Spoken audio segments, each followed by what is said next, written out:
Hi everybody, it's August 4th, 2017. I want to thank my subscriber for sending me this, and I'm going to play this news clip. I want to ask any of you, are you experiencing any road rage where you live? I have to say that for all of the driving that I have done since 2012, leaving Great Barrington, Massachusetts, and driving pretty much the eastern half of the United States and going as far as New Mexico, Utah, I have been very lucky. Though I will say I'm a good driver and I don't cut people off, and I'm actually very considerate. I like letting people get onto highways. I will stop and, flag them ahead. And I don't, tailgate. So maybe that's one of the reasons. But I have experienced some people here in Anderson, South Carolina, flipping me the bird when, you might just accidentally, do something. But I've also experienced people with their windows open. And I do drive with my windows open because I don't like air conditioning, but suddenly they will just scream at the top of their lungs, and it's so shocking, literally scares the crap out of me. What I have noticed are a lot of accidents. But let's just listen to this short clip. Well, a recent AAA survey, as we mentioned, shows road rage and aggressive driving on the rise across the U.S. KSBY News reporter Angel Russell spoke with the CHP about that. They seem to agree. Now, she joins us live. Angel, what are officers here seeing anyway? Well, Dan, CHP officers say they're getting a lot more complaints about aggressive drivers on our roadways. But here's something pretty interesting statistic-wise, that AAA study. It also says 8 out of 10 drivers admit they may be that aggressive driver. One simple cutoff can just strike total fury through each and every driver. Following too closely, cutting drivers off, and making angry gestures are all aggressive driving behaviors happening more often. Seeing a lot more traffic here lately, and it's causing more frustrations on the roadway. Officer Jordan Richards says locally, tailgating is commonly sparking problems. What really annoys me is when people tailgate on back into me, because I don't drive like ultra fast. San Luis Obispo resident Tony Tree says recently, while on a road trip, he had a driver tailgating him for several miles. What'd you do? I went a little bit slower just to be kind of a pain back. After he passed me, he flipped me off. Officer Richards says sometimes both drivers can be to blame. If you're a slower driver in the passing lane and you're keeping pace with maybe a big rig, that's going to cause people to become aggressive drivers. This summer, more calls in a slow CHP dispatch are coming from spooked drivers. Unfortunately, what we're seeing is the other drivers following them off the roadway. That happened to Pismo Beach resident Charlie Danielson after she says she accidentally cut someone off. She followed me all the way home To her house. to my alley To her that gate. I actually lived down, and got out and started yelling at us. It was really bad. Officer Richards says obeying the rules and practicing more patience are key for everyone. Follow the speed limit, increase your following distance, use the 3-second rule, and allow faster cars to pass on the left. All right, I just have to interject. I can't stand how infantilized Americans are by their authority figures. Yes, we have to develop more patience and follow the 3-second rule, go the speed limit. Oh my God. Well, what we are seeing, whether it's on the road or just walking on the streets, is the social contract breaking down. Less and less decency, more aggressiveness, more irritability, more anger. And because I have traveled all over the eastern half and then going out to some western states, I can tell you that there are cell phone towers, Gwen towers, littered along our interstates, our major highways, throughways, And yeah, gotta do it. Sorry guys. Cell tower radiation. Is it dangerous? Listen to this. You are exposed to 100 million times more electromagnetic radiation than your grandparents. And part of the reason is radiation from cell phone towers and microwave antennas. And remember, it is unbelievable when you drive these interstate highways. You will see we're littered. We are littered with these cell phone towers and Gwen towers.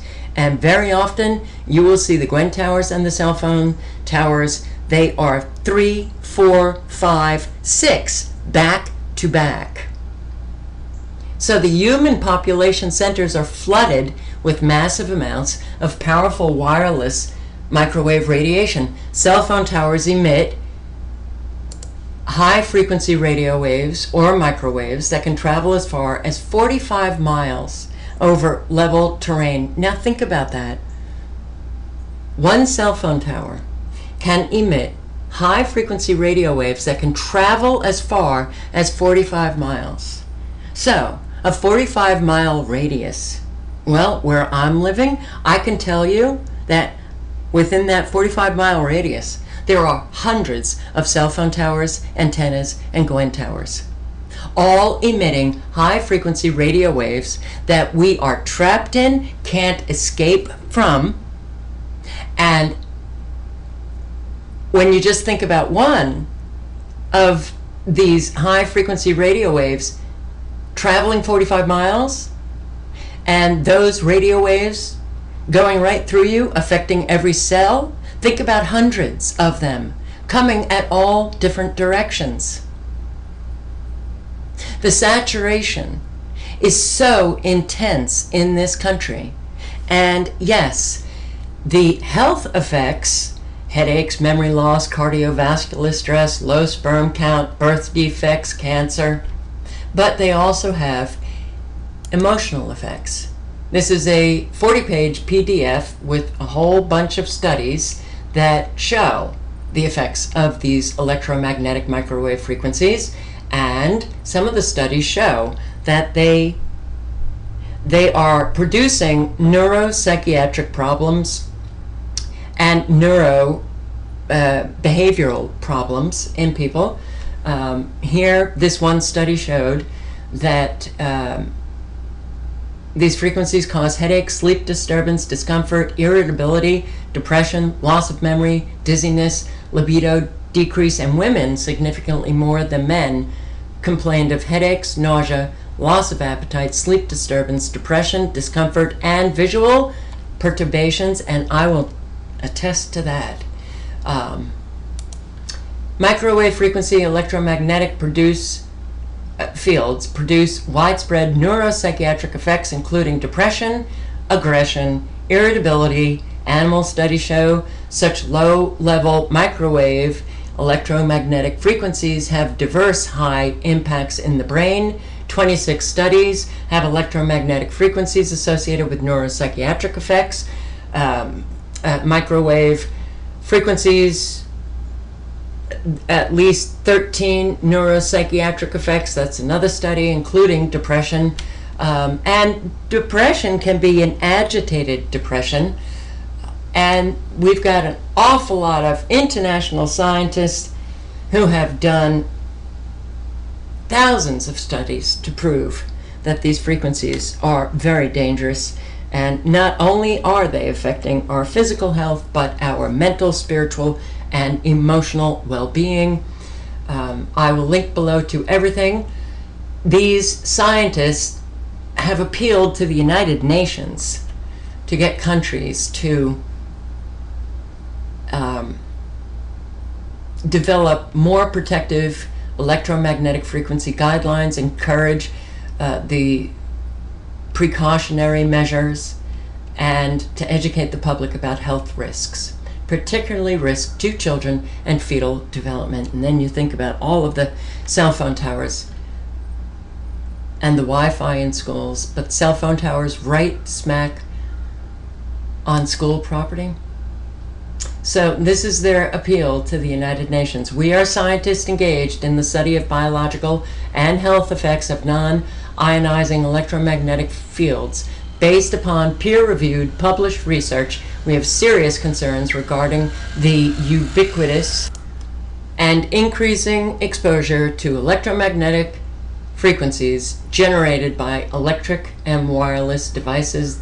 These include, but are not limited to, radio frequency radiation, emitting devices such as cellular and cordless phones and their base stations, cell phone towers, Wi-Fi, broadcast antennas, smart meters, baby monitors, as well as electric devices and infrastructures used in the delivery of electricity that generate extremely low frequency electromagnetic fields. The scientific basis for our common concerns, numerous recent scientific publications have shown that electromagnetic frequencies affect living organisms at levels well below most international and national guidelines. The effects include increased cancer risk, cellular stress, increase in harmful free radicals, genetic damage, structural and functional changes of the reproduction system, learning and memory deficits, neurological disorders, and negative impacts on general well-being in humans. Damage goes well beyond the human race, as there is growing evidence of harmful effects to both plant and animal life. So I will link below to everything. I want to highlight this page on emfscientist.org because it has a lot of links and a lot of documents that prove that these frequencies are absolutely causing a breakdown in our individual health and well-being, but also a breakdown in how we are treating one another. It seems that more and more people are less capable of restraining those emotions that we restrained years ago. So the body, when it gets stressed, it also affects our mental state, our emotional state. But I do want to point out that our government spent millions and millions of dollars on a study, the U.S. National Toxicology Study. And that study found that cell phones do, in fact, cause cancer. Do we hear any of this on mainstream media?